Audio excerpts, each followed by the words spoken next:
What the hell is going on with the Pacific Crest Trail? It may look like any other hiking trail, but it's not. The PCT has a much higher body count with far more hikers disappearing or even dying in ways that defy explanation. You know, I mean, out here, it's either going to sting you, it's going to prick you, or it's going to bite you. PCT hikers dying, section hikers dying. It's just treacherous. When I hiked the PCT in 2022, I was blissfully unaware of all the disappearances, strange deaths, and bizarre accidents tied to this trail. So 3 years later, I went boots on the ground to the most dangerous area on the PCT, where 99% of these cases have taken place. And while I was there, I learned about a shocking new development in the trail's biggest mystery that could change everything. I did receive a phone call from the Riverside County Coroner's Office.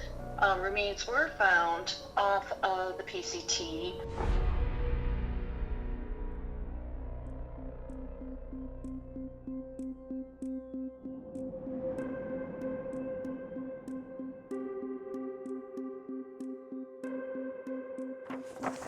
Take a good look at this photo right here.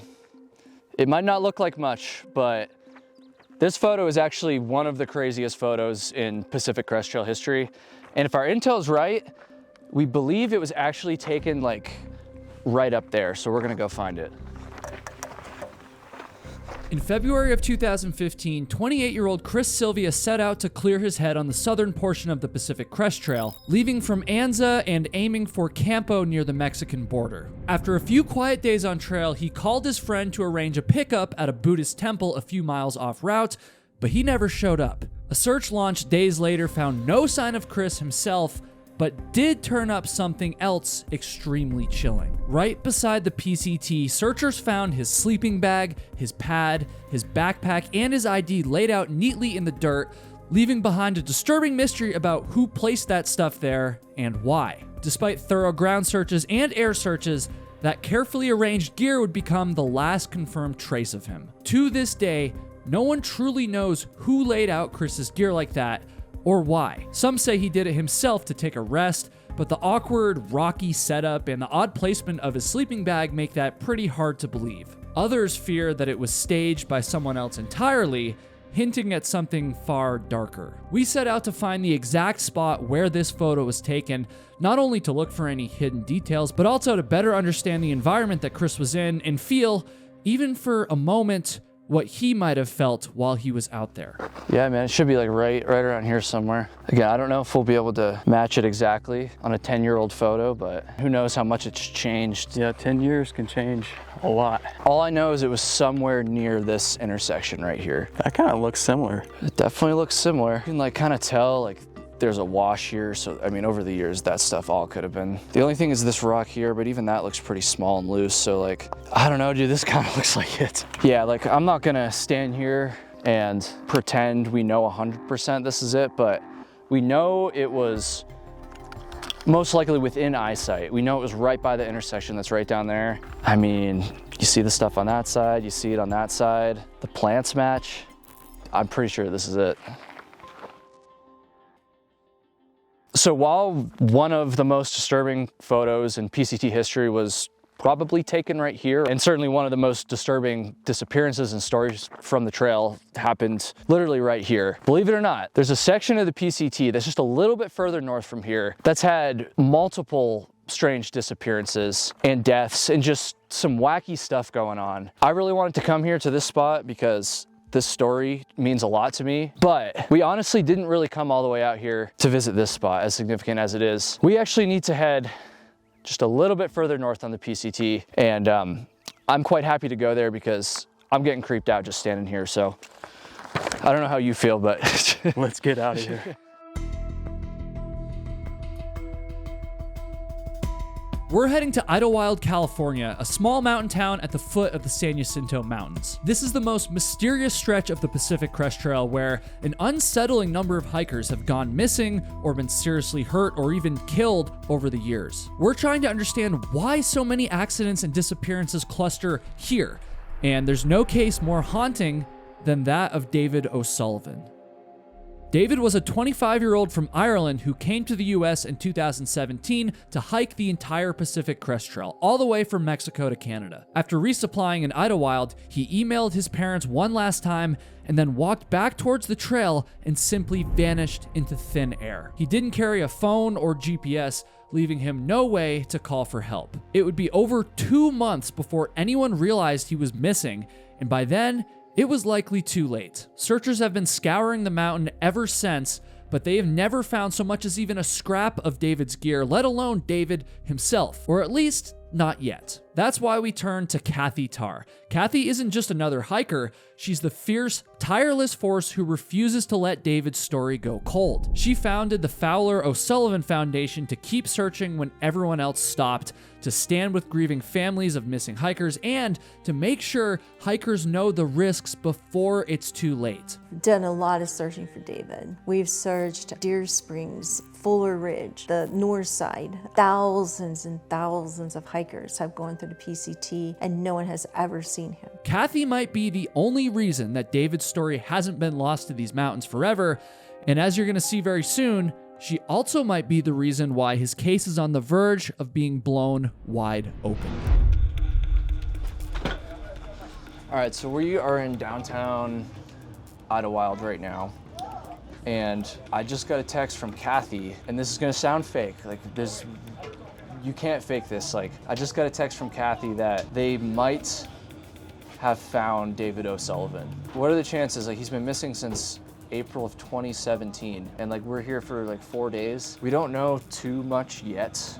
She doesn't even know that much yet, but apparently they found a hiker a little bit off the PCT, and they seem to think it's a hiker. The fact that David's from Ireland means that it's middle of the night there right now, and so his parents first thing in the morning are going to be sending over dental records, and Kathy seems to think that by tomorrow morning, like less than 24 hours from right now, we're going to know if that was actually David or not. Yeah, you can't make this up. You can't fake this. Like, I don't want to see those comments. I guess the only thing we can do is just kind of retrace his last steps here in town, and then wait for the news tomorrow, I guess. So right now we're at the Idyllwild Inn, and this is where David stayed. I guess it's the night before he disappeared, essentially. Like, after he checked out of here, who knows where he ended up. We even found out the exact room, and the staff here are amazing, by the way. We came in there with the cameras and everything. Like, I don't do this very often. I always feel weird like filming in public and stuff, but they were super nice, and they even took us over to the room. Unfortunately, someone's staying there right now, so we're obviously not gonna like film the actual room. I mean, essentially, this would have been the last place that he ever stayed inside. The reason why I believe no one saw him on trail is because hikers usually get up pretty early and get breakfast and they're on their way. But David had to stay in Idyllwild for the post office to open. He was hoping that an adapter he had ordered from Amazon would be there, and it wasn't. But while he was here, they have a trail register inside, because so many PCT hikers are coming into the post offices in these towns. And so he signed what I believe is the only register of his entire hike, actually, which isn't common because there's a lot of them, but for whatever reason, he signed the trail register. He was probably prompted by somebody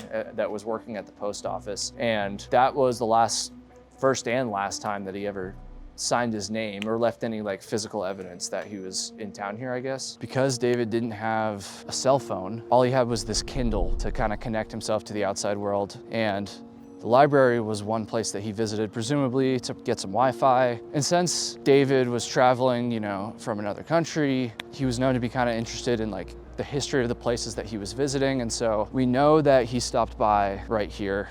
We don't really know exactly what he did, but perhaps the most significant part of the story that relates to this library right here, I believe it was inside this library that he sent his last email out to his parents. He rode home to his parents. He was having a wonderful time. Nothing in there saying he was depressed, nothing saying he wanted to quit. He was looking forward to a lot of things northward. But he left after all the other hikers did that day. So he's behind them. And I believe whatever happened to David happened that day, because the next day, well, now you have another group of hikers going out, and at some point before Big Bear, someone's going to run into him. Yeah, definitely. Someone's going to be camping with them right? So, but no one had seen him since he left that morning. While retracing David O'Sullivan's last steps through Idlewild, we randomly ran into a current PCT hiker, and I couldn't resist asking him a few questions. All right, what's your name? Where are you from? It's Wayne Russell, and I'm from Calgary, Alberta. So how long have you been on trail now?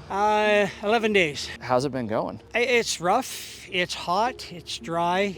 It's amazing how far the water caches are apart. Mm-hmm. You know, you're talking about the heat and everything and the dryness now, but if you had started, say, a month earlier? I would have been worried about the snow, and I was reading as you know, time was coming up about the snow that they were getting, and people having to come off the mountain because of the snow. So that sweet spot is really tough to find, and it's only luck that gets you there, I think. Having, you know, I'm sure hiked a lot in the snow and stuff up in Alberta, and, you know, just having seen what you've seen on the PCT so far, do you have any thoughts on like how dangerous it could be, you know, if someone was here, not only here earlier in the season when the conditions are bad, but also maybe someone who doesn't have experience hiking in snow or the proper gear even? To me, like that trail, especially from Scissors Crossing all the way through to Paradise Valley here, it's dangerous. It's a dangerous trail because like it's sheer drop-offs. The trail is rocky. It's easy to trip. And, you know, I mean, out here, it's either going to, you know, sting you, it's going to prick you,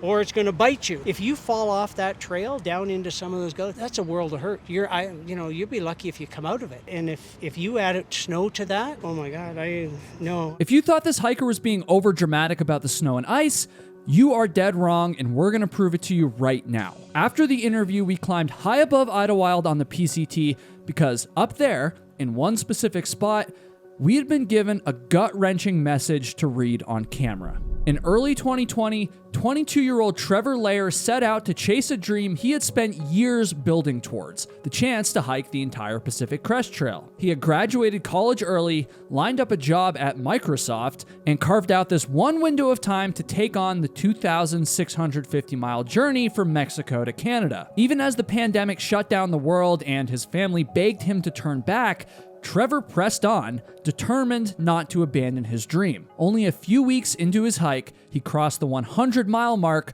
unaware that the mountains ahead were hiding the greatest danger of his life. On March 27, 2020, Trevor and his group reached a steep, snow-covered slope near Apache Peak. The trail disappeared into ice, and one by one, the hikers attempted the crossing. The first hiker made it across safely, but when Trevor followed, his foot slipped, and within moments, he was gone. Despite desperate rescue efforts, Trevor never made it off the mountain alive.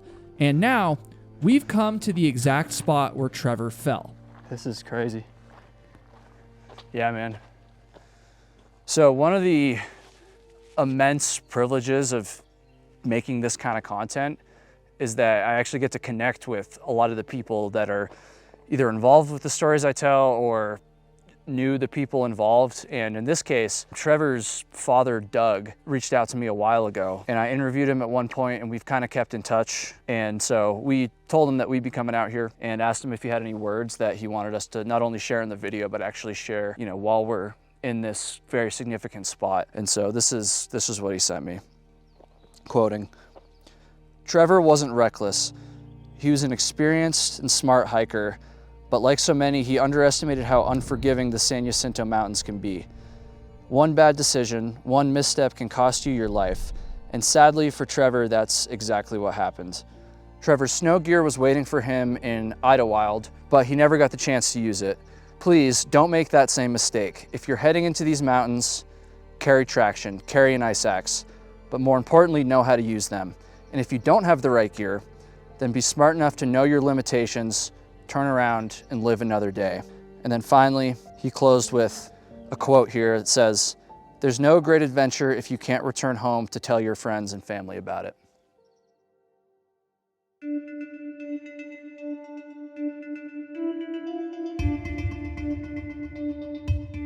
Trevor and Doug stayed on our minds as we left the mountain. Our next stop was central to his story and to David O'Sullivan's, coincidentally, and when we arrived, we were given inside access that most people never see. So this is the Paradise Valley Cafe right here. We are only about a half mile from the PCT, and so this is a very significant spot. Tons of hikers come here. Trevor Layer was here on March 26th, 2020. And, you know, after he stopped through here, when they headed back up into the mountains, I mean, he never got back to town after that. So this was one of his last stops ever. And David O'Sullivan also stopped in here. We looked in the logbook, which they were very nice to let us look through like years worth of logbooks of hikers that have signed in, and we couldn't find his name, but we do know he was here. In fact, he actually got his trail name here, probably sitting outside here. That's usually where they put the stinky hikers that are right off the trail.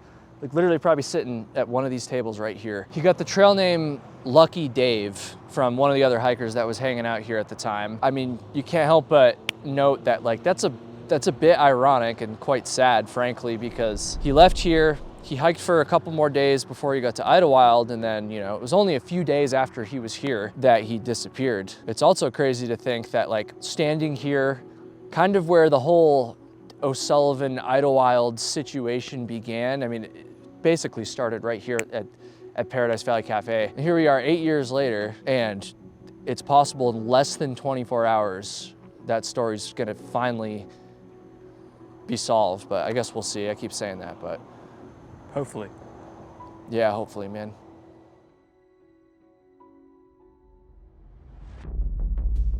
While we waited for news about David O'Sullivan, we drove just a half-mile down the road from Paradise Valley Cafe to where the PCT crosses Highway 74. When I came through here on my 2022 thru hike, it felt like any other trailhead, nothing more than just another step towards Canada. But what I didn't know is that this exact spot holds a mystery that still haunts the trail to this day. I didn't realize it at the time, but I walked right past something that should have stopped me in my tracks. On the morning of June 17th, 1989, Andy Elam set out for a run on the Pacific Crest Trail with his parents. At just 19 years old, he was fit, fast, and used to these weekend outings.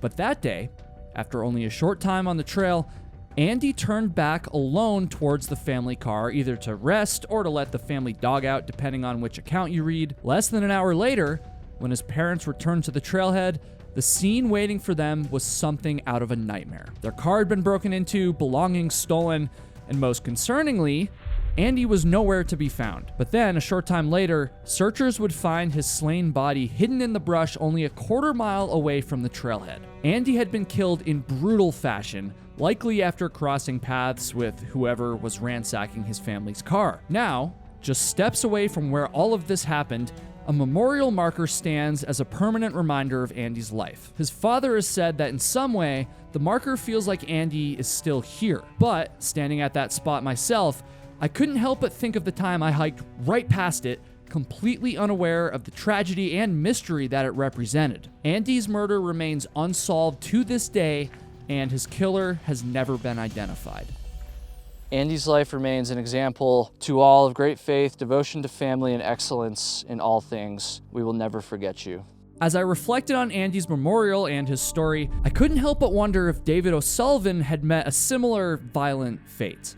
We spent the rest of the day waiting, hoping for Kathy to call us with news about David, but that call never came, at least not yet. So the next morning, as authorities continued analyzing the remains that had been found less than 24 hours prior, we returned to the PCT to investigate yet another baffling disappearance. And this one was unlike anything we'd heard before. In early May of 2005, 59-year-old John Donovan was chasing his dream of thru hiking the Pacific Crest Trail. A retired Navy veteran and seasoned hiker, he had spent decades preparing for adventures just like this, but he also had a stubborn streak. Against the warnings of his closest hiking partner and the reality of record-breaking snow in Southern California, Donovan pressed on alone, climbing into the icy heights of Mount San Jacinto as a heavy storm closed in. The higher he climbed, the more desperate his situation became. Donovan wound up camping near 2 Canadian hikers, and by the next day, he was struggling to move with ill-fitted spikes, inadequate shoes, and no ice axe. He fell repeatedly as the snow swallowed the trail, and when he finally caught sight of the 2 Canadians again, he clung onto them as his only chance at survival. 30 feet behind, he followed their tracks through the storm, trying to reach a spot called Saddle Junction, which was his last chance to bail out and descend into the safety of Idlewild. But somewhere in the whiteout, Donovan fell behind. He may have known where places were, but he may have gotten turned around navigational-wise, maybe didn't know which direction he was going. There were 2 other people up there at that time that said, dude, you should really just turn around and go back. But he wanted to continue on. He would eventually end up reaching Saddle Junction, or at least that's what people say, but then he made a catastrophic mistake. That night, John Donovan disappeared into the San Jacinto wilderness, never to be seen alive again. All right, we are standing on the PCT right now. We're here at Saddle Junction, and it's up here that John Donovan was kind of stumbling around later in the day, trying to make his way back down that side of the ridge. You got to remember, this was all covered in snow. The very obvious path that we're on right now, like, that didn't exist. There was probably some footprints here and there, but that was about it. And you can see how kind of like flat and open this area is. And so at night, he saw some of the lights off that way, which you can't see right from where we are, but he saw the lights of Palm Springs, and that must have kind of just caught his attention. He wasn't thinking right. Obviously, he's exhausted. He's probably pretty scared. And instead of taking a closer look at this junction here and finding the trail that leads down into Idlewild, only about 2.5 miles. It's not a long trail. Instead of doing that, he got drawn in by the lights of Palm Springs over that way and decided that he would try to just essentially bushwhack down there. And he did not make it to Palm Springs.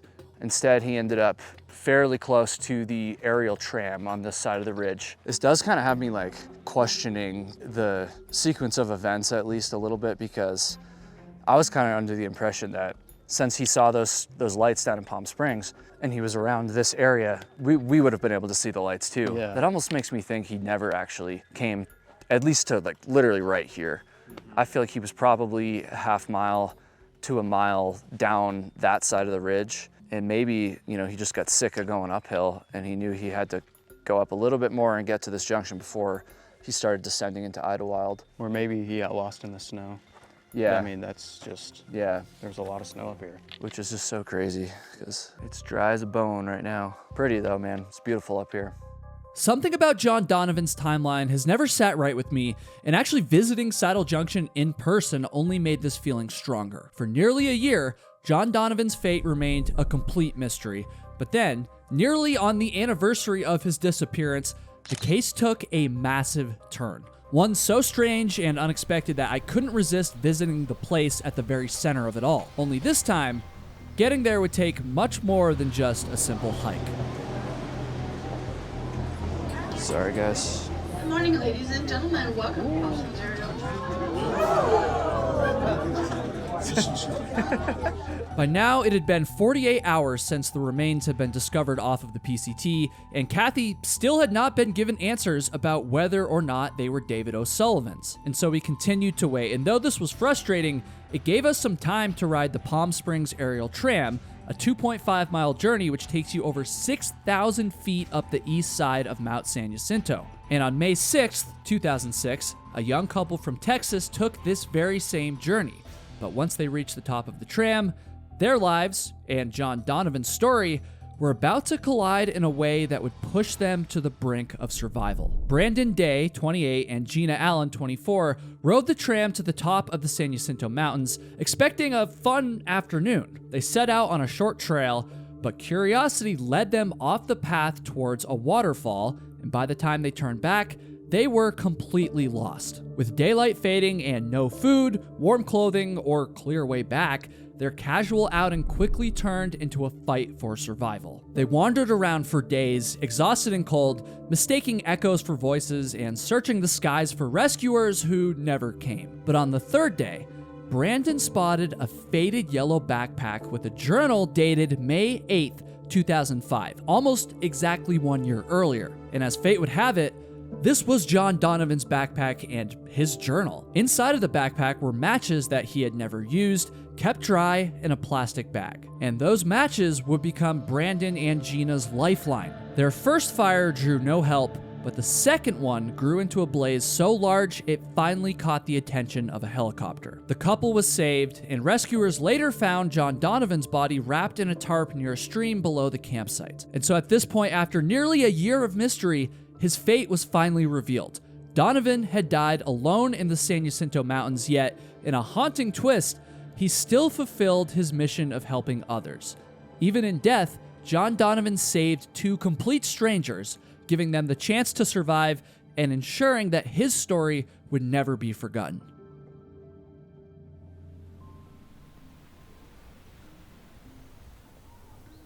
So this must be Long Valley here. Donovan probably have been just up somewhere right around in there because he wasn't too far from the tram. And this is a pretty narrow valley here. I mean, we don't know exactly where he was, obviously, but he must have been somewhere just up there, I would imagine. Our journey didn't end at the top of the tramway. From there, we kept climbing up towards the actual summit of Mount San Jacinto. Every story we had chased seemed to lead back here, to the tallest peak in the region, looming over the lost lives of so many hikers. Standing on the summit, we felt the weight of it all. The loss, the survival, the mystery, and for a moment, it felt like we could finally see the bigger picture. But even with all that perspective, one question still hung in the air, by far the biggest one of all. And that question, of course, was, were the remains found off the PCT just a few days earlier really those of David O'Sullivan? Up on the summit, it became painfully clear to us that we weren't going to leave Idlewild with that answer. Days had gone by at this point, the authorities were silent, and I couldn't help but feel that the truth about David might never come. But before we left, Kathy promised to call me the moment that she heard anything. And then, not long after I returned home, I heard the phone ring. Hey, Kathy, did you hear any news about David? Yeah, so I mean, I did receive a phone call from the Riverside County Coroner's Office. Remains were found off of the PCT. They don't believe it's a homeless guy. They believe it is a hiker due to the, where the remains were found. But there were no clothing and no gear, backpack, or anything in that. Just remains is all they found. So they reached out to me. We have DNA and NamUs for David, but we didn't have the dental records. And so I got the dental records to them. I got the phone call Saturday evening. Dental records were there Monday morning. So they took those, waited a few days, they called them back. Then I got a phone call back from a deputy to explain that they were not a match and did not compare to David's dental records. So it was really a devastating situation with his family. They were hoping upon all hopes that, it was David and this nightmare would end for them. Yeah. But unfortunately, it has not. It's very difficult for families. It's always a roller coaster of high emotions, low emotions, hope, and then it's taken away from them. Yeah. Wow, that's such a bummer. Yeah. As far as you're aware, there wasn't any other missing hikers out that way, right? Or maybe one from a long time ago or something like that. Have they been able to determine who it was then? Yeah, we're not aware of any missing hikers in that area except for the one which was a 1988 case. His last name was Spring. I believe it was Randy Spring in 1988, where I believe it was his mother who dropped him off. He was going to hike up the north side of San Jacinto Mountain and just disappeared. So that may even be too far north for him. But I don't know who it could be, and they have not identified the person yet. Interesting. Man, what a bummer for David's family. I know it's a bummer for you too, because obviously I know how hard you've worked on this case, and obviously, and I'm not trying to compare it to the way that his family's feeling. Obviously it's two different things, but still I know how hard you've worked and how nice it would have been to finally have been able to get some answers on that one. So I'm sorry, Kathy. Yeah, absolutely. I mean, it was devastating for me. So I knew that it was 1,000 times more for the family. I knew they were going to go through a hard time over this. And, as far as our organization goes, we don't care who finds remains or the missing hikers that we're looking for, because as soon as someone finds them, for instance, sometimes hunters will find remains of somebody. And we're all about that because, once someone is found, we can close that case and move on, put our resources into another case we may have. But unfortunately, it wasn't David, but we actually do have a group coming together in October for a group search for David again. So we're still looking. Yeah. Wow. Well, thanks for taking the time to let me know, Kathy. I really appreciate it, and thanks for all the help you gave with us when we were in Idlewild as well. Oh yeah, absolutely. All right. Take care, and let's hope he's found soon. All right. Thank you. Yeah. Bye, Kathy. Bye-bye. Man, she seemed pretty optimistic that it was him just a few days ago when we were there. That sucks. But I guess the search for David continues, and the mystery of the San Jacintos lives on for now, at least. Man.